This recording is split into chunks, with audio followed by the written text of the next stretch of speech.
returning to a familiar forest trail at Eastfork. Dee's dark adventures climbed to an elevated area where she'd previously encountered something blocking out the moon. She sat alone, waiting as darkness approached. She had no idea something was already watching her. Okay. Hello. Something getting thrown at me. It's about to storm, guys. The wind's picking up.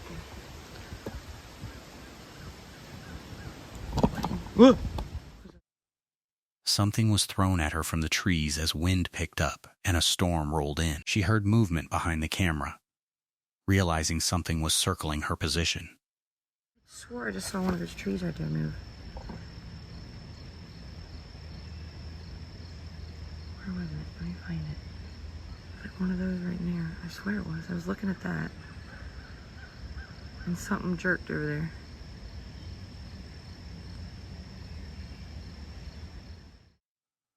She watched a tree suddenly jerk and move unnaturally.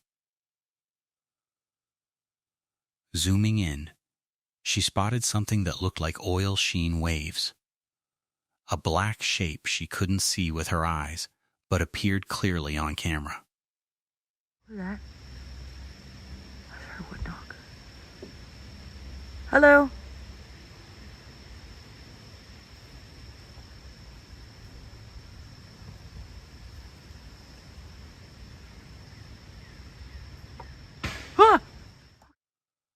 A wood knock echoed through the forest. Everything went silent immediately as she realized something was responding to her calls from the darkness. He's trying to push a tree down. Not trying to, but going to. Or ripping one. I don't know. Okay. Look. Alright.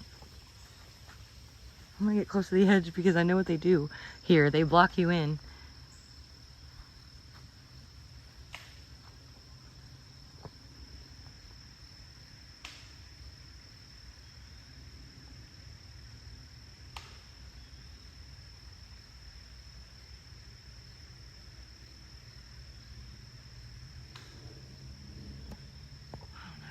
I keep seeing black, but I don't know if it's a shadow or one of them. Okay. Here we go. Guys, I'm looking for a John boat so I can get to that island. Okay, Froggy, chillax, okay? Hey, little dude, relax, man. They're not gonna hurt you. They might treat you like a potato chip. Oh, wait a minute. Whoa, look. Where's it at? Oh my God. No fucking way.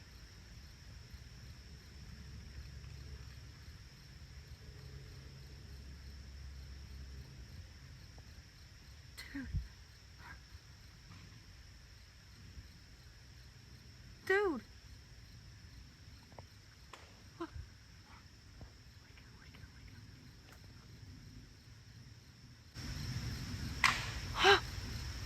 Look at him go.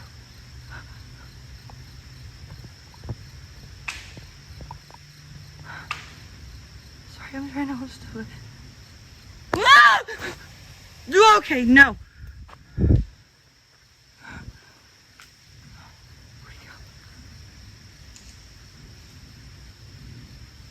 Behind me. Massive crashing sounds erupted as something ripped through trees nearby. Then she saw it. A dark figure moving through the woods, clearly visible on camera as it walked parallel to her, watching her the entire time before vanishing. People identified it too. Solo car camping in Grand Teton National Forest, Nomad Unknown spent her evening casually working at the back of her car. She wasn't cooking, just troubleshooting a video upload on her phone, completely unaware of what was approaching. Then she looked up. So the other night I was ever so casually standing at the back of my car. I wasn't actually cooking, I was just troubleshooting something on my phone because I was trying to upload a video. I had my chair back there just hanging out like I usually do, and something caught the corner of my eye. And I looked up, and about 10 feet away from me, moving towards me, was a full-grown grizzly bear.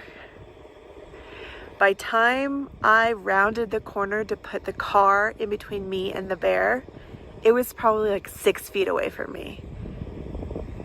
Utter panic. Imagine you're just like hanging out like this, and then where that fire pit is, a grizzly walks up. Standing at her car's tailgate, something caught the corner of her eye. She looked up. A full-grown grizzly bear was moving toward her from only 10 feet away, closing the distance fast.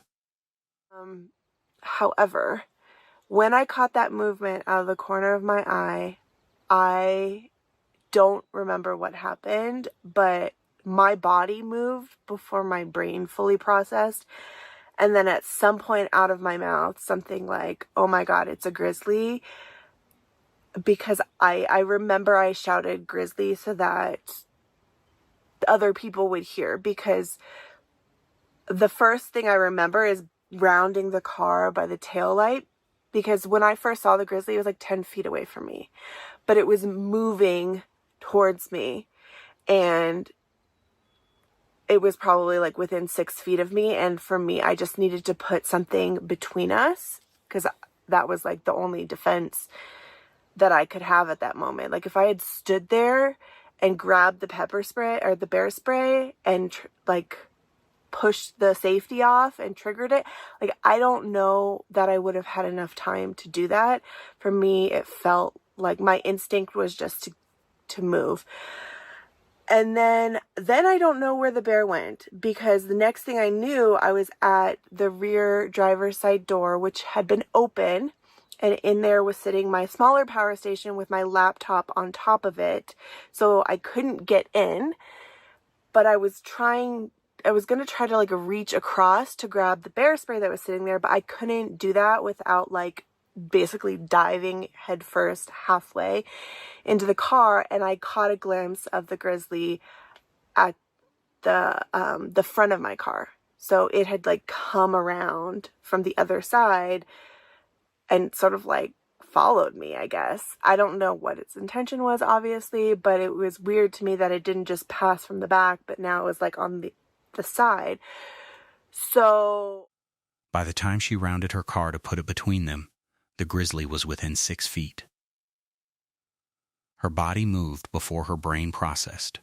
Pure survival instinct as the bear followed her around to the driver's side. Figuring out like what the heck I'm going to do with, like, am I going to get in the car? Am I going to try to reach over for the bear spray? I don't have my bear spray on me. It's on the other side of my car.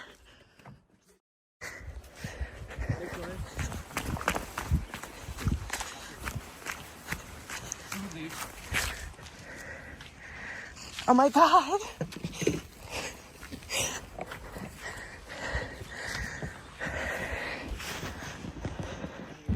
Bear! Bear in camp!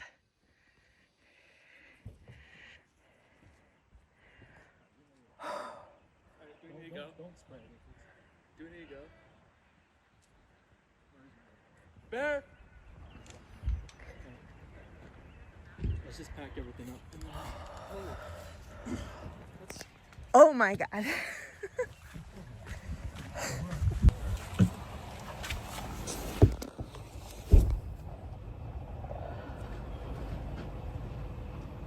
Oh my God.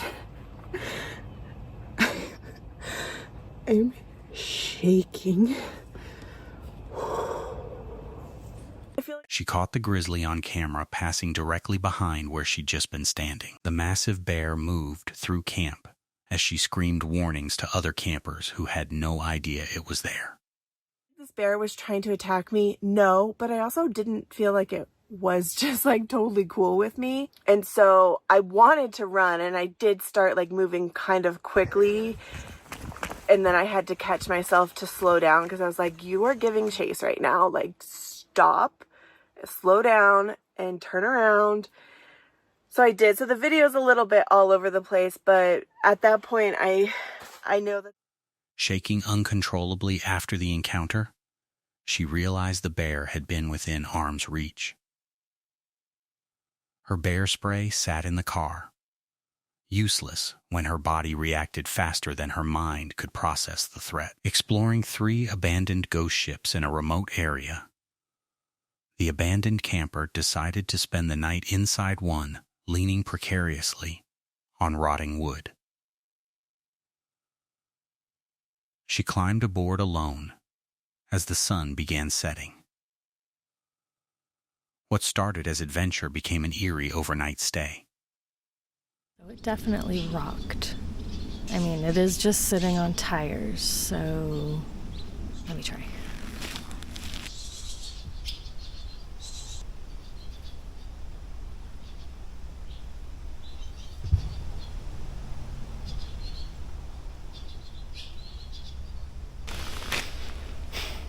Yeah, I can really hear stuff move, and the birds hate it. Let me try another one. Let me know if it moves.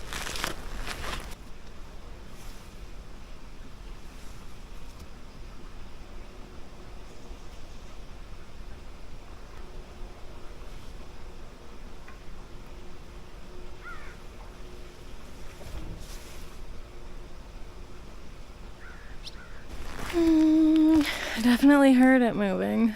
Did it move? I don't know, man. She rocked the unstable ship violently to test its stability. The entire structure moved and creaked as birds erupted in panic. It was only held up by old tires and decaying wood underneath. We're on a pretty serious angle. Looks like there's a wood stove right there. I wonder what's in the basement there.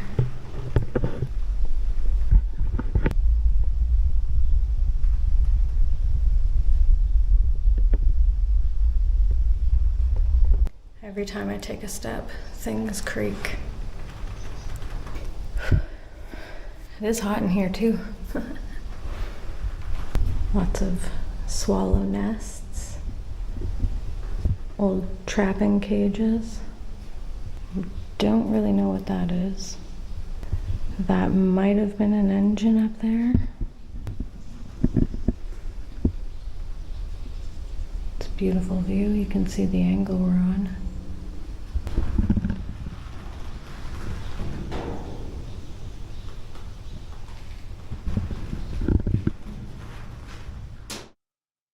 Inside the tilted ship, every step made things creak ominously.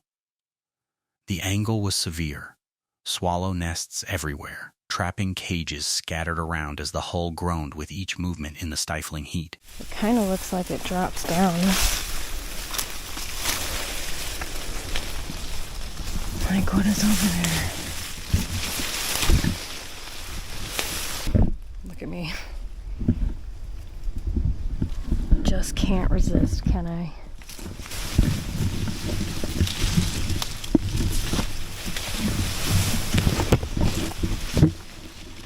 Oh. I don't know what it is. I guess just like an old cabin. There's a hydro spot for hydro. Wow. Okay. Looks pretty large too. Oh my god. Exploring further, she discovered an old abandoned cabin nearby that dropped down unexpectedly. The entire area felt like a graveyard of forgotten structures as darkness closed in.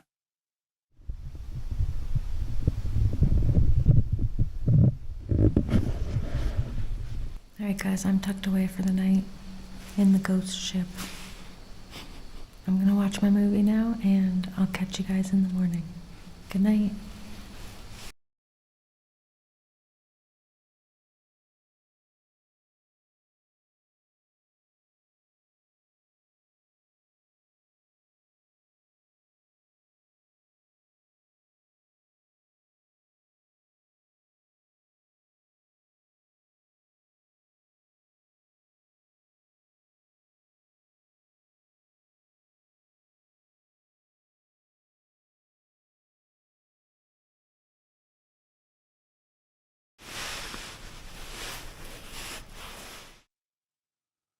Tucked away for the night inside the ghost ship, she settled in to watch a movie alone.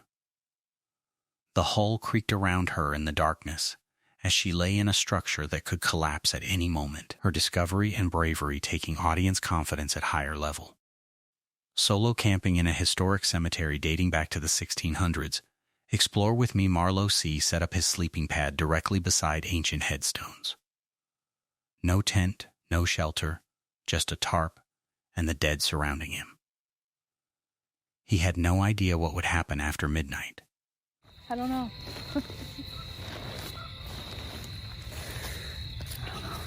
Hey guys, so I'm just walking through the cemetery. I'm not sure what just happened.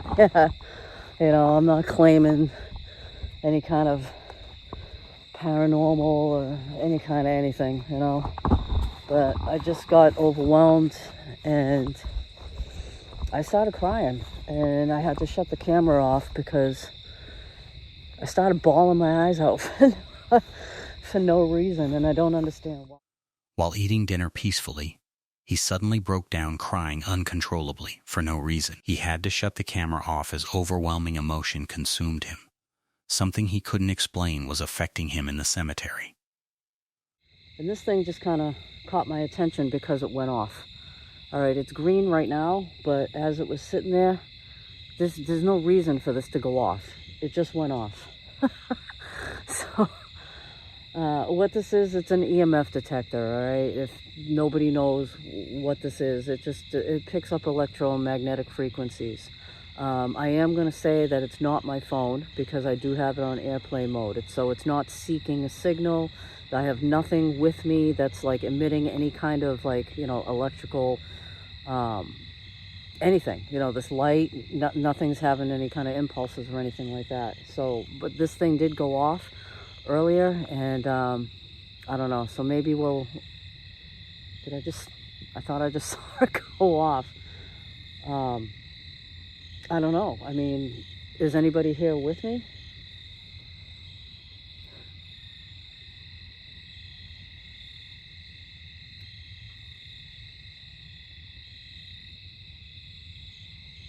Thank you for allowing me to visit. I mean, I'm just doing a stealth camp here. Just visiting. Thank you for, letting me keep you guys company.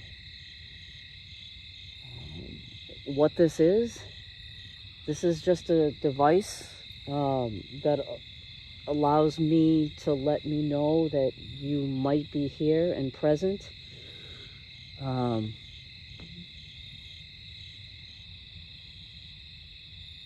I mean, we're talking we're going back, over 350 years.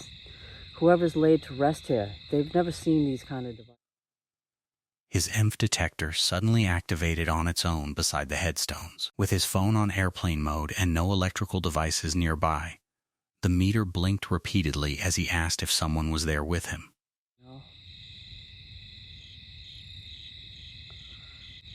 I don't know if you can see that. It just went off on the ground. I'm not even touching it. Could you do that again, please?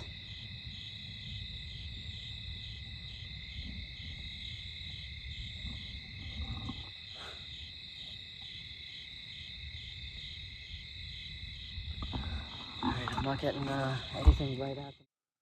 The device lit up again when he asked if they were male. The response was immediate. Something invisible was confirming its presence next to him in the darkness.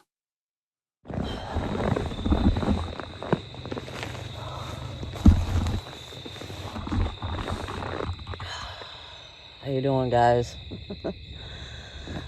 I think it's somewhere around 1 something in the morning. Trees hanging above me right here. Trees hanging above me. A headstone right next to me. How you doing? I'm just sitting up. It's pretty comfortable.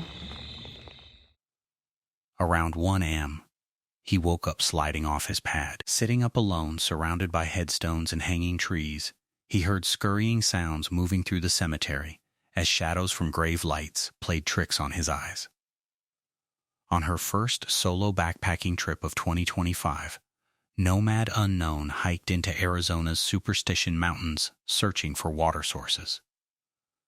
She found the perfect campsite near a spring in a narrow canyon. Then she realized something else was already there.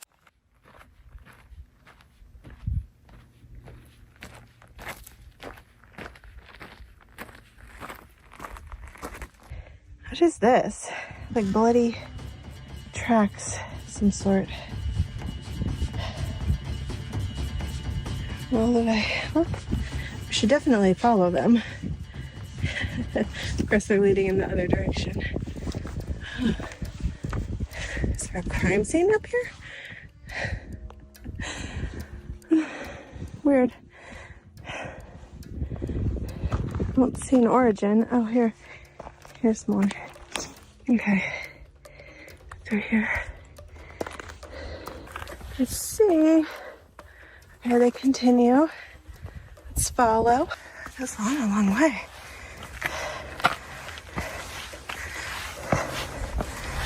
Okay.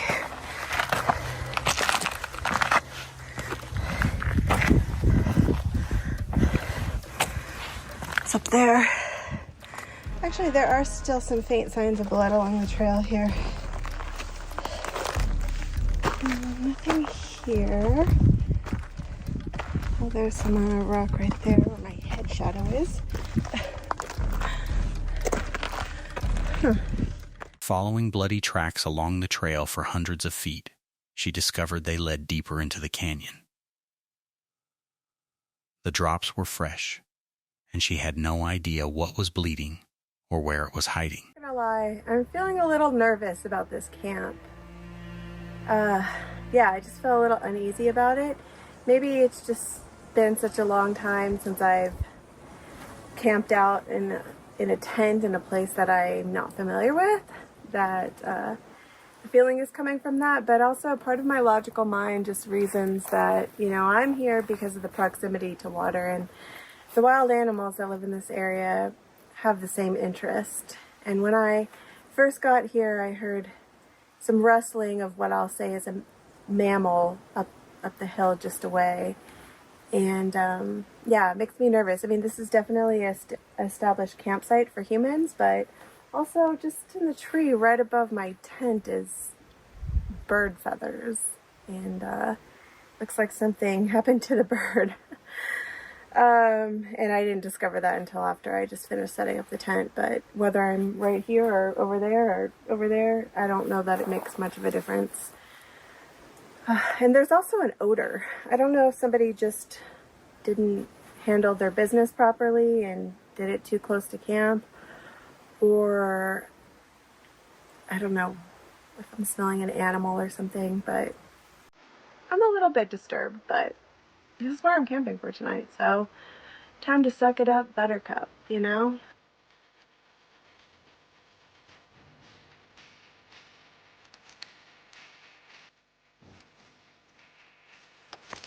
Hey!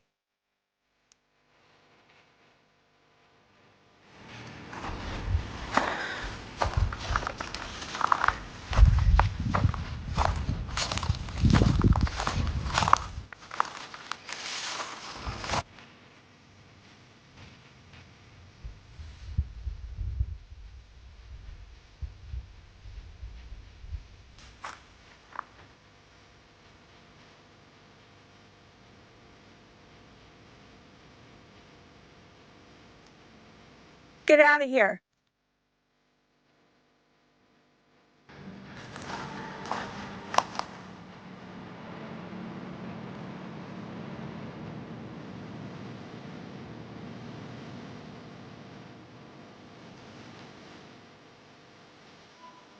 Get out of here!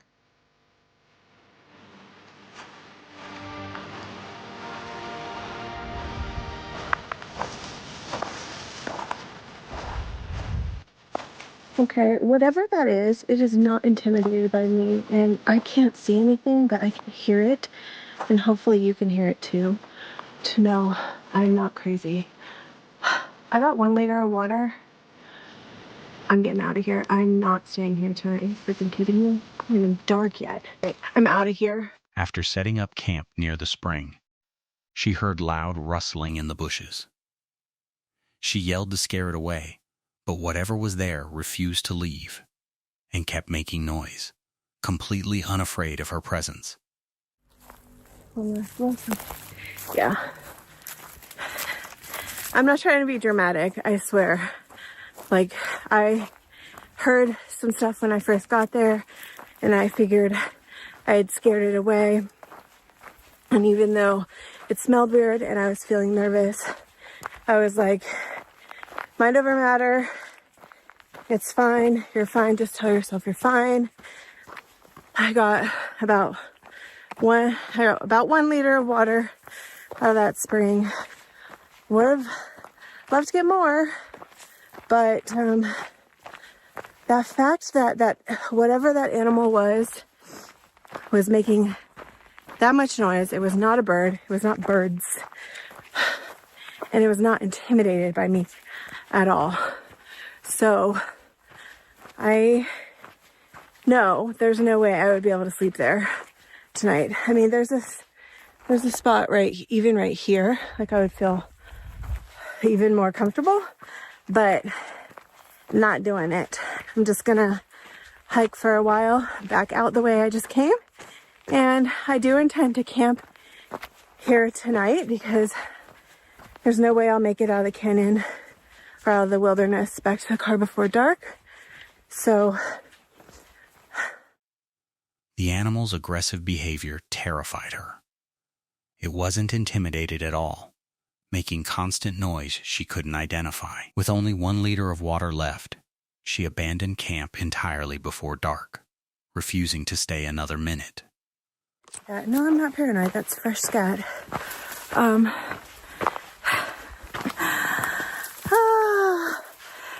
I don't think it was a big cat, just because I don't think it was an animal that was that big. Maybe a coyote, maybe a javelina. I don't really know much about them. I've only seen them one time, and it was just like last week or this week or last week or something. I don't know. Hiking out fast, she found fresh animal scat on the trail.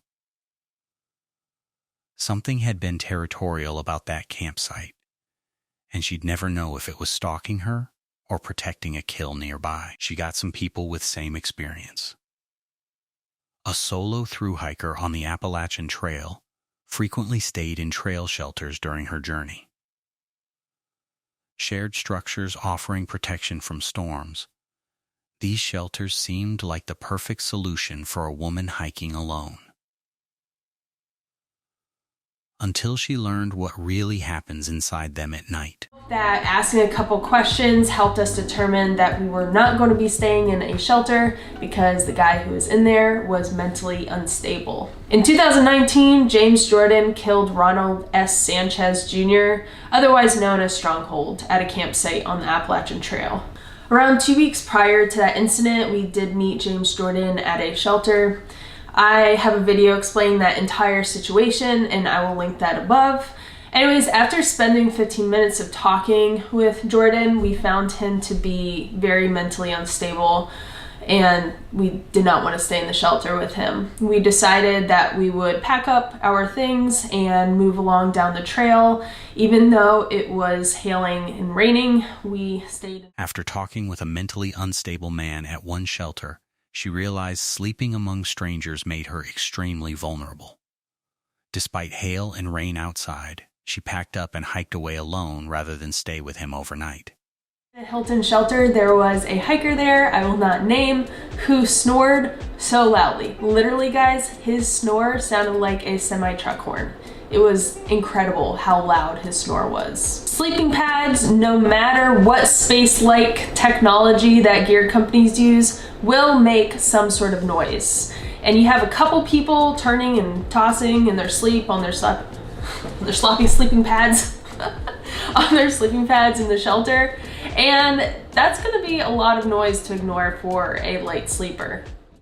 At Fontana Hilton Shelter, A hiker's snoring sounded like a semi-truck horn, while multiple people's sleeping pads made constant crinkling noises. Through hike, we got caught in a freezing rainstorm in the Smoky Mountains, and the conditions were getting really dangerous. Luckily, we found a shelter, and there was a couple people in there. By the end of the evening, we were pushing the limits of the shelter's capacity. When we left the shelter the next morning, we were fine, but as the following days progressed, one by one in our tramley, we were getting sick from a common hiker virus called norovirus.